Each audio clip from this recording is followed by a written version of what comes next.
Amazed na amazed ako. Kahit na parang hindi tayo, parang hindi ko kayo nakaka-interact online. But anyway, no, I just wanna congratulate you again. And this time, in real life. So yeah, napaka-fresh sa ating mga girlies. But since we've been, talking about lack of pake, so meron ako like mga few questions for sure about you girlies. Paano ba yung naging process nyo behind lack of pake? So syempre, we all know that you girlies this time around, yun talaga nagsulat. So from writing to recording, hanggang sa pagbuo ng energy, lack of pake mo talaga.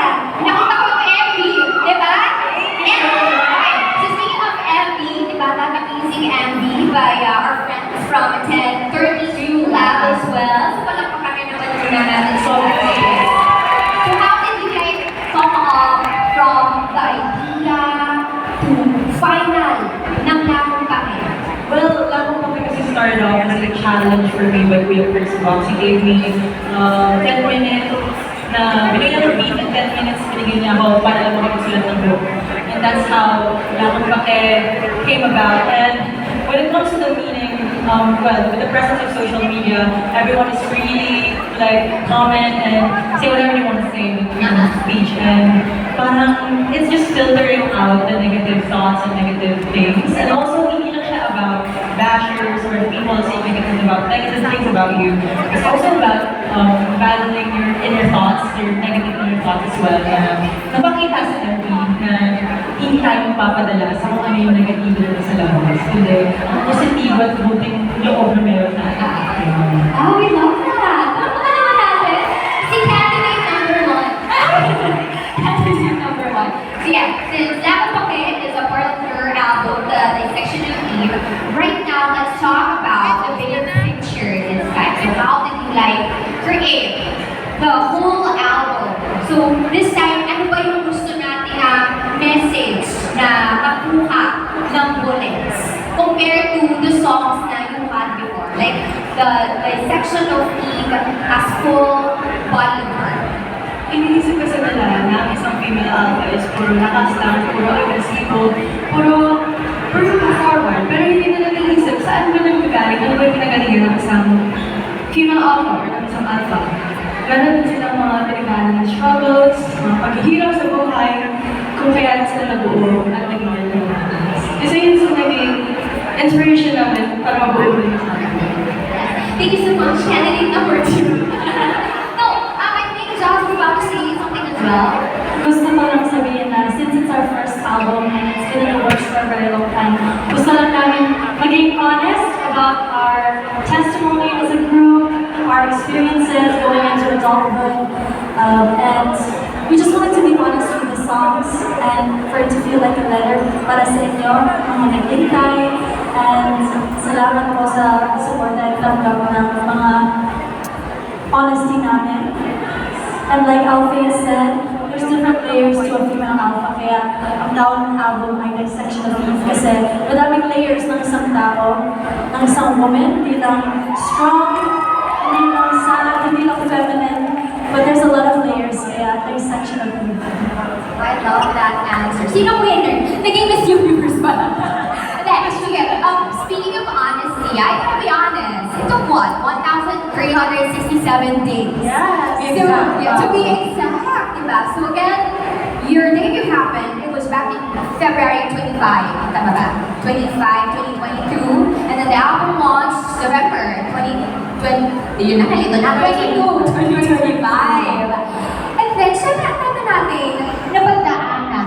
Diba? Marami tayong struggles before we came up na, okay, sige, this time, i-release na natin. Because I also, I wanna ask, kasi parang last year, papalaban, diba? Papalaban this year. Pero last year, parang, ang musika, okay. No, diba parang last year, meron kayong i-hit yun na yung mga girlies. Diba, alam tayo na yan. Parang i-hit yun na yung mga girlies sa isang concert. Oh, that was good. That was Palaban. Kaya ako dapat ma-release last year. Pero dahil nga God's perfect timing, we trust in Him, na-release si Palaban perfect time, which is March, which is Women's Month. And also, kita ba ako, Women's Month song, okay. Nagdagdagan ko na harap, tapos naging radio song. Yeah. So it wasn't an easy journey.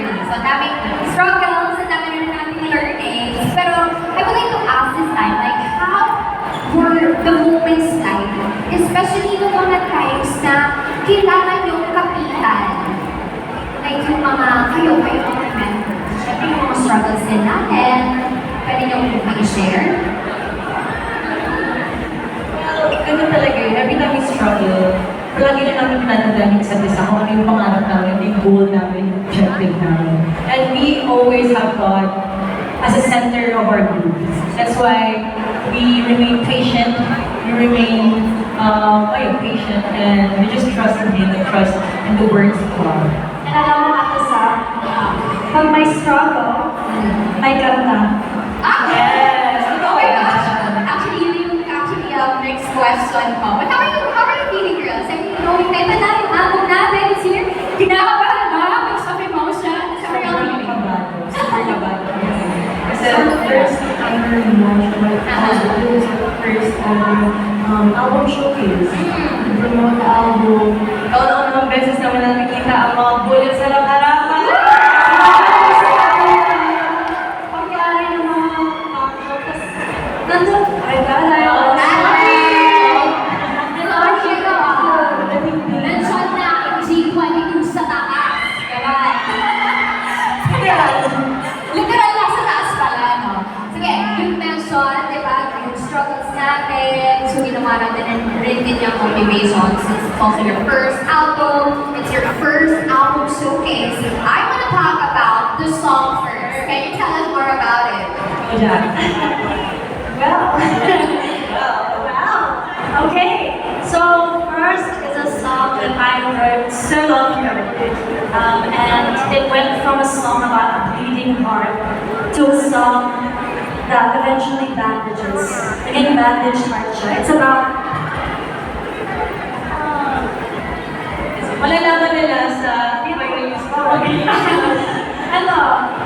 it's about putting someone first kahit ayaw mo. It's about longing for a love that you deserved in the first place. And if we're gonna be honest, it's about heartbreak that forms in the wounds made by your parents. But it can also be about wounds made from relationships, people that hurt you, friendships you keep trying to love. But in the end, it's about maturity, it's about acceptance, it's about growth. So, hindi lang tayo titigil sa bleeding heart. We're gonna manage that and learn to love even better. Because the most beautiful thing in life is connection, is love. So, don't regret loving anyone. Galing tayo sumagot ni ano, Jess. We're all beautiful. We're all beautiful. We're all beautiful. Period. Pero, is it okay na marinig natin si Chris tonight? Gusto ba ng ating bullets yun? Parang ayaw mo. Sige. Gusto niyo? Alright, so this time, girls, maybe, ito na yung right timing para i-perform natin for the very first time ang ating song, The First. So, palakpakan